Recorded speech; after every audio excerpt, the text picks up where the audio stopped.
My friends, welcome to Talk Casual, and today I will be going through my tournament report for the Star Wars Armada International Team Championship 2022. This is an event run by the Galactic Council, and it's its second year of running. So it has gone into a bigger event this time round.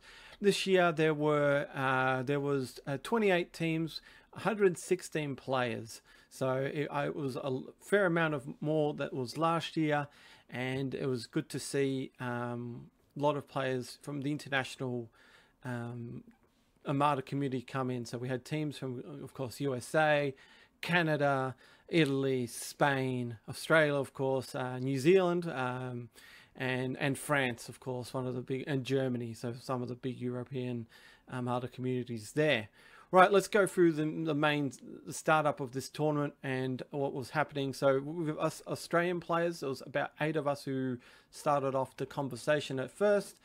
So that was going to be 2 teams. So we all decided what factions we wanted to be, and I believe we just split ourselves evenly with 2 of each faction happening, and then we were drawn off into our separate teams. I was put into the Dagobah Dingoes as my team. With I had Ophion as our team captain. We had LTD, Lester, and myself. So a really good mixture of players there. Ophion was, team captain, really good player as well, and so is LTD as well on his own right. Of course, Ophion winning the Not Nationals Championship in Canberra, and LTD winning our Trans-Tasman Championship on Fly Casual. So we had a good, strong mixture of players in our team. Lester, of course, is a good player as well. I don't want to knock him out as well, but he's a decent, competent player. He was playing his Republic list. Ophion was playing Separatist. LTD was playing Rebel, and of course, I was playing my Imperial list. Let's go through my Imperial list itself. So I had my usual Onager Interdictor fleet, as people would know. So my Onager had Intel Officer, Gunner Chief Vermilion, Veteran Gunners on Auto Bombardment Cannons. Then I had, of course, the Interdictor with Admiral Screed, Captain Brunson, Auxiliary Shield Teams, Disposal Capacitors, Grab Shift Reroute, Target Scramblers, Heavy Iron Emplacements, and Interdictor title. Then I had 2 Gazantes, of course, one for the Comsnet and Boosted Comms. And then my Squadron Ball was Colonel Jendon, Valen Rudolph, Tel Travura, and I've added in, of course, Darth Vader. So Marika's taken a seat on the bench for that. So, and my objectives for this were Iron Storm, Abandoned Mining Facility, and Volatile Deposits. Same objectives I've had before at Nationals. I feel this is a very strong suite for this list, as it goes with all the crits that the Onager gives out and Screed gives out as well. And of course, Abandoned Mining Facility for the Interdictor doing its Interdictor shenanigans. Oops, I need to switch it out there. There we go. That would be better. All right. So let's go to so that was my list. So our first opponents, going into this tournament itself, I kind of felt I didn't have a lot of practice. I was not playing my list a lot. After Nationals, I kind of shelved the list and started playing some other casual lists. I should have gone into a bit of practice, but thinking, oh, it'll be the first round. First round, I'll get the cut. I'll get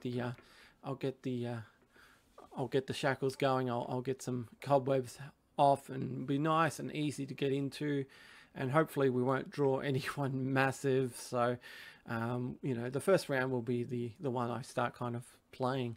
And lo and behold, of course, we got the Republic of Texas. And damn, I immediately asked for a redraw after that, because that was not the one I was looking for.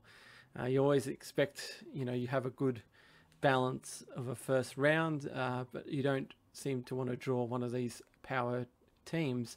And as you might, if people know about Republic of Texas. They actually won the whole thing, so it was my my worries were in the right place. They were duly noted. So, okay, it wasn't the greatest of draws, so we went, right, let's continue on. Let's go on with the tournament. You know, once we get this round up, we'll get hopefully some better favourable matchups. I was made a reserve player for this match, for this round. I believe Leicester was our champ, and Valadium was their champion. In the end, I got Fox Omega. Now, if you actually heard the Armada podcast, he is one of the co-hosts of that. And here is his list. So he is running a Count Dooku list. So I'll go through it. He's got a hard cell transport with Trekkies, a Slicer Tools, Beast of Burden title, a Muni with Star Frigate with Count Dooku, Wat Tambor, Thermal Shields, Point Defense, Iron Cannon, and Link Turbo Laser Towers, Recusant Light Destroyer with Shumai, a Pylon Q7 Tractor Beams, External Racks, and Link Turbo Laser Towers, and Patriot Assist title. Then 2 Gazanti Cruisers, and his squadrons were 3 Vulture Droids, Fighter Squadrons, and Dis T81. Now, looking at this list, you think, okay, what's going on here? Like, you know, you're using Count Dooku. It's really, you kind of glance over. It's like, okay, this is a weird list. It's like one of these pushover lists. When you start looking down and actually, you know, going down the mechanics of this list, it started to realize what this list was about, and it wasn't going to be a pushover fleet. Not the easiest fleet to go through. My main concern, because he had all the deployments and then activations the deployments to put down the Recusant last, and that was my main concern about this fleet. Plus, also, Count Dooku stops a lot of things that you want to do with your fleet, because one of his objectives was abandoned mining facility. So, lucky for me, when it did come to game day, he didn't realize one of my main concerns was he would choose to be first player, and then he would see my abandoned mining facility. So he would have first player plus the ability to stop me from mining my abandoned mining facility. So try and say that 3 times. But no, he went second player, and I chose Infested Fields. He had Infested Fields.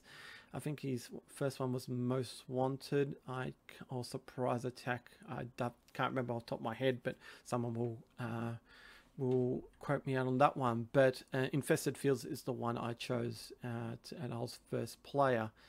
The downside to this tournament is that you just, because we're Australian based and a lot of the other players are internationally based, times are very not favorable to us, but all the teams and all the games we did play were really considerate and really chose times for us. So they did, you know, I have no gripes or anything against all the players we played against.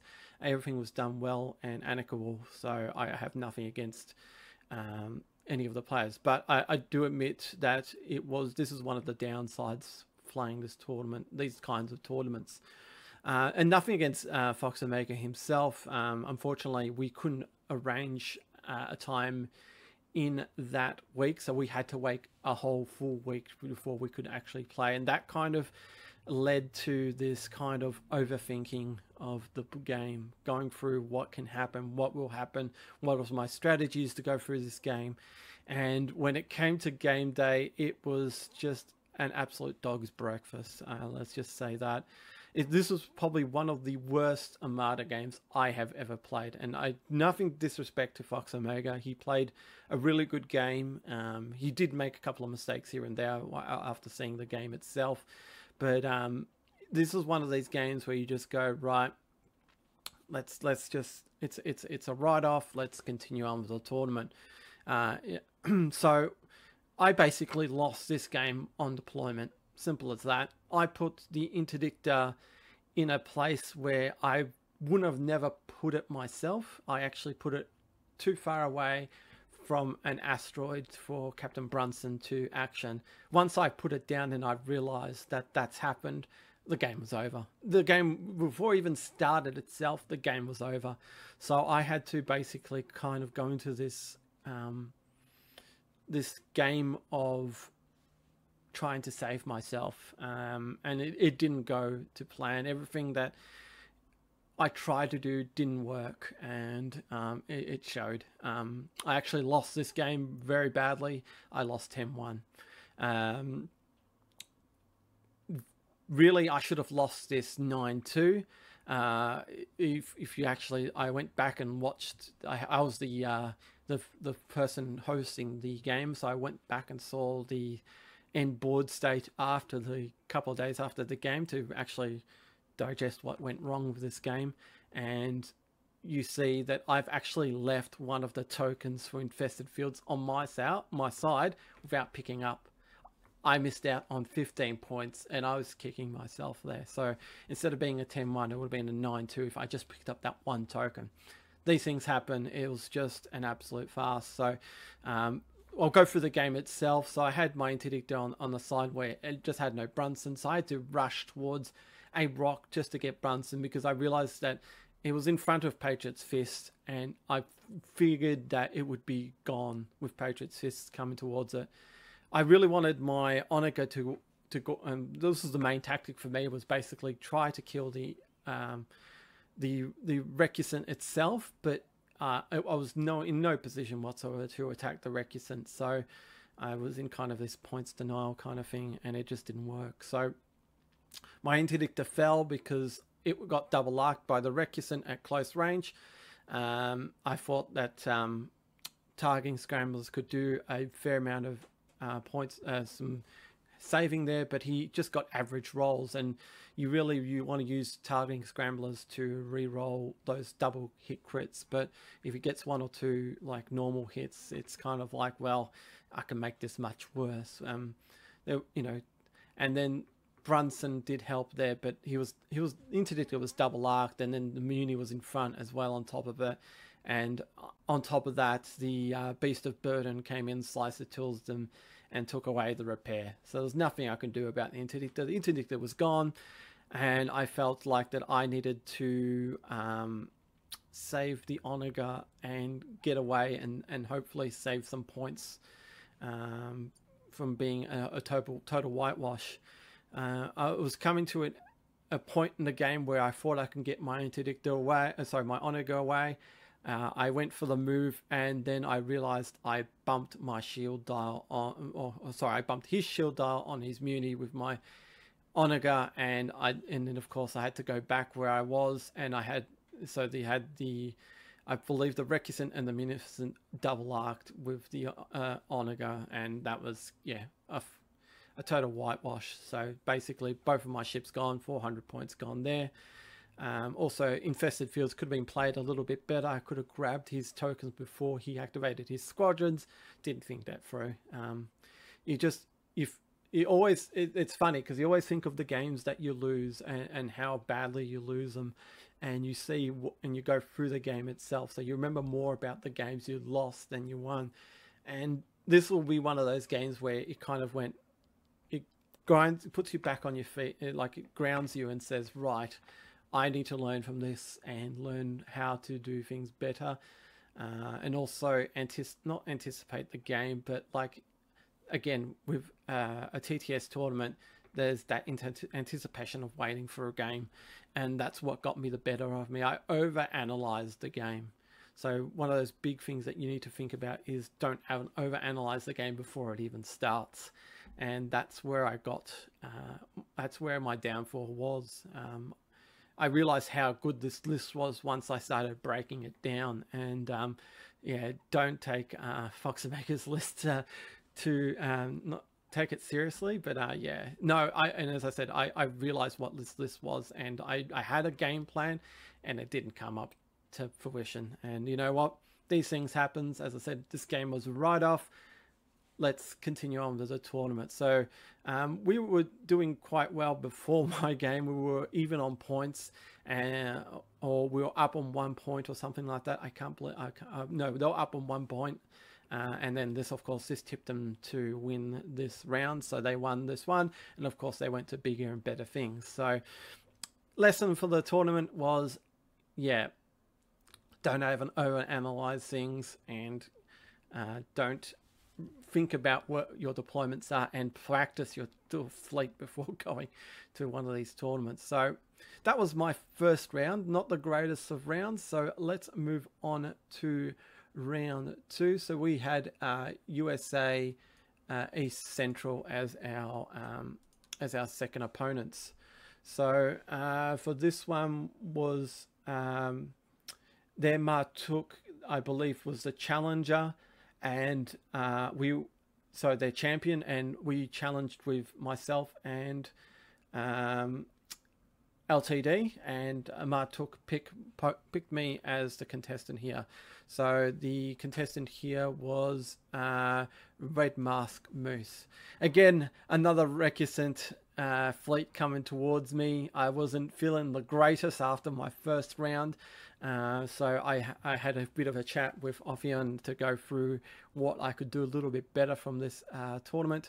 So let's go through Red Mask Moose list. So he had a recusant with Shumai, reserve hangar decks, XI7s, and then a Muni with skilled first officer, engine techs, thermal shield, point defense, iron cannon, and linked turbo laser towers, and another one basically the same. So 2 of them. Then a hard cell with Martuk and comms net, and then 2 droid tri fighters, equaling out for 399 points. So I had the bid for this one, and I chose to be second, and he chose my what was it was the volatile deposits. So quite interesting. I rarely get people choose my volatile deposits. I always choose Iron Storm. I haven't played a lot of volatile deposits, but I realize it can be also a something that can go against me really bad. But in the end, this game turned out quite well for me. So after learning what I really needed to do, and again, this time round, I had the deployment advantage, so I could watch where Patriot's Fist could go. So he put his Patriot's Fist down, and then my Onega and Interdictor could track it. So lucky for me, I got some good shots onto the Patriot's Fist, and he started turning and to run away. I don't think he got a one shot long range with his Patriot's Fist, but then he started to turn and run, and that's where my Onega and Vader finished it off. Lucky for me, I kind of rushed Tel and Valen to destroy the Tri-Fighters, and they did that quite well. And I was worried about his AA and his linked turbo laser towers, but that didn't come to some effect. I think they got away, or I think one died. I'm not 100% sure. Again, you always remember the losses quite vividly in the head. It was the wins that kind of fade away, because it's you don't learn a lot from your wins, you learn more from your losses. But anyways, I killed his recusant, and then one of his munis, just with the objective as well. So I racked a couple of points with that. The last shot was a long range shot from my Onega, not from ignition, but from its side arc, where I was able to get the crit off and get some extra damage because of the crit, and that killed one of his munis there. So I killed his recusant and muni, and I think his fighters as well. And then I believe he killed my both of my Gazantes, and he got some racks and points as well there on the objective there. So I believe it was an 8. I can't remember off the top of my head. It was a 7-4 and 8-3 for me. So it was a decent match. It was actually a good match to get back, and just to get the confidence back up and running, and realize that, yeah, people have bad days, and you just pick yourself up and continue on. So so again, a really good team performance as well from this round as well, and we won this event. I think I can't remember. I think the only person that lost this one was LTD. Unfortunately, he didn't have a good tournament from his perspective, but we won as a team on this one, and then we continued on, and we had Team Tendaki as our final opponents. So for Team Tendaki, we chose LTD as our champion. He needed a bit of after having 2 losses, we wanted to make sure that he had a choice on who he played. So he chose. I think I can't remember who he chose, but I believe I can't remember what he chose, and so I had Captain Griff's Sloan list. One of the lists that I didn't really want to see, but after I realized that what kind of list it was, I felt like I could do something against it. I wasn't feeling, because I don't really like Sloan Onegers or anything like that. Which reduces a Sloan Onega, but it's not your traditional Sloan Onega list. So let's go through the list itself. Captain Griff had an Imperial 2 with Taskmaster Gwent, Flight Controllers, Boosted Comms, Electric Animations, and Leading Shots. Then he had an Onega Test Bed with Admiral Sloan, Sensor Team, Veteran Gunners, Auto Bombardment Cannons, and his squadrons were Darth Vader, Maul of Mithril, Marek Steel, Moraki, and 2 TIE Defenders. Now, the Darth Vader variant was the TIE Advance variant. It wasn't the TIE Defender variant, which is really interesting to see. I understand where he was coming from, because, of course, he had Sloan and he wanted to proc Sloan off with Darth Vader, so that's why he didn't have the TIE Defender variant. I believe I had the bid again for this one, and I went second. Usually with Sloan lists, I like to go first, but I felt like this was a list I could go second and be okay, and he chose my Iron Storm. So again, for this one, he didn't Alfred my squadrons. I tried to Alfred him. I got his Vader down to 1 hull, and that's when my fighters just popped, because he started getting accuracies, and his accuracies just absolutely dominated my squadrons, and I basically lost all my squadrons. He made an actual mistake of moving Vader towards my Onega with 1 hull. He attacked, and I got my salvo off and destroyed his Darth Vader. So that was quite a nice little hit for that.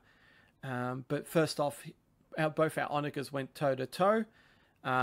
He activating his Onega first. We were limping really badly into the second round.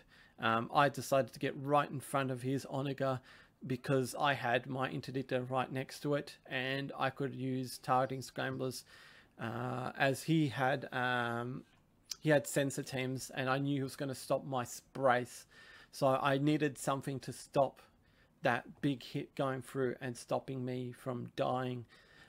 Lucky for me, he rolled like 3 hits on his Onega testbed and did absolutely nothing. And my Onega survived.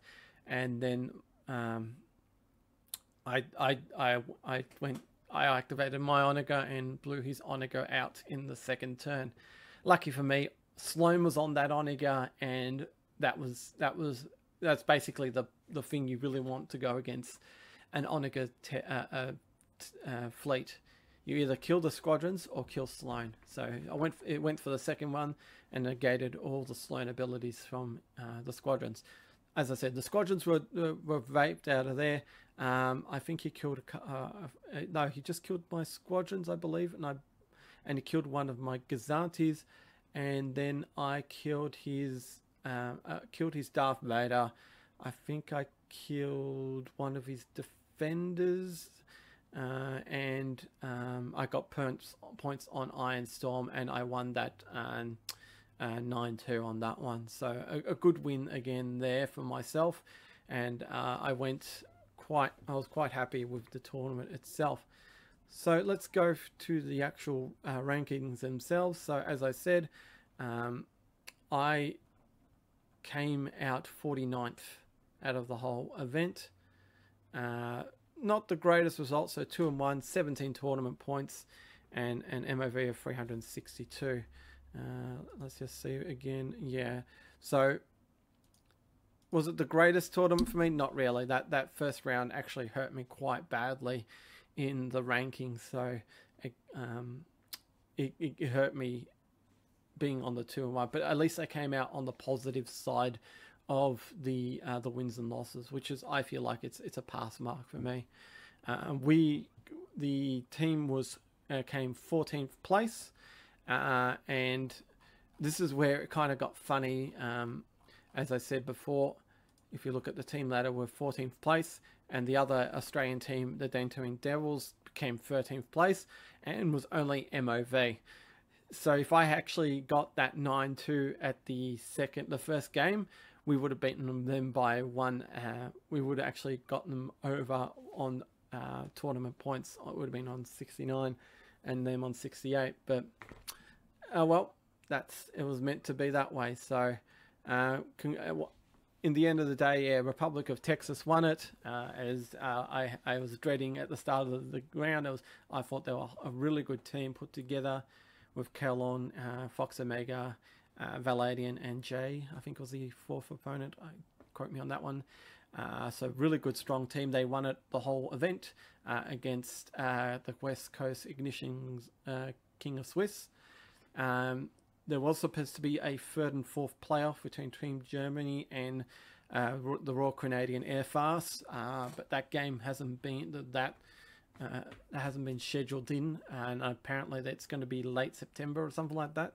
So they put that game on hiatus. But I believe, well, it doesn't really matter. It's just really bragging rights there. So yeah, congratulations to the Republic of Texas. Job well done.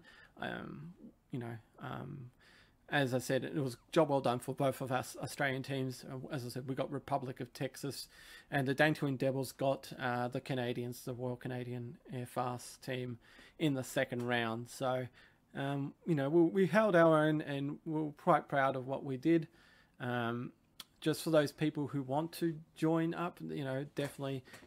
Do I recommend this event? Absolutely. As I said, you get to play players all over the world, and you get to be in a team environment where you can, and something you really don't get to do in Armada is being in a team. So unless if you're playing Rebellion, the Rim, or any of the Corellian Conflict, you don't really in a team unless you're playing those. So to be in a team, to get that camaraderie, to get, help your fellow teammates helping out there, is highly recommended. So look out for it next year. Individual senses, as I said, Fox Omega came on first, so that was my first round opponent. Congrats for Ophion coming 3-0 and in 8th place, so he's second best Aussie next to Daniel, who came 7th as well. Same tournament points, but higher MOV. So we, us Aussies did pretty well, and it was really well done for them two guys. As I said, Mick did a really good job leading us and getting our matches done. So really well done tournament, and again, thanks to the Galactic Council running this one. So as I said, highly recommend you guys jump on board next year. So my hot takes from this one is, yes, practice your games before you start, and don't overthink your matchups. It's probably the hardest thing about playing these online games, this tabletop simulator, is you might need to wait for a while to play your games, and it's not like a live tournament. You get your pairings, and you in 15 minutes you're straight into the game. Here it could be a week or more, or it could be a couple of days before you start your match, and that's when you start thinking about the game itself. And I definitely did overthink that game. at my first round game. So I'll learn from it. I've learned from it, and that's probably the best thing to do. From if you ever in a game and you lose, and you need to really go through what happened and how, why, and when type scenario. It's highly recommended. And that's why you remember your losses. I remember my loss quite well, because yeah, it was an absolute mess there. So all right, guys, that's it for today. I hope you got some great information there. As I said, highly recommend, guys, that you join next year. Of course, it'll be next year around that June, July time. They'll set this up, and hopefully we'll have more teams from more countries join in there. Hope you enjoyed today's battle tournament report. I hope to see you next time. Remember, like, subscribe, follow us on the socials, and fly casual.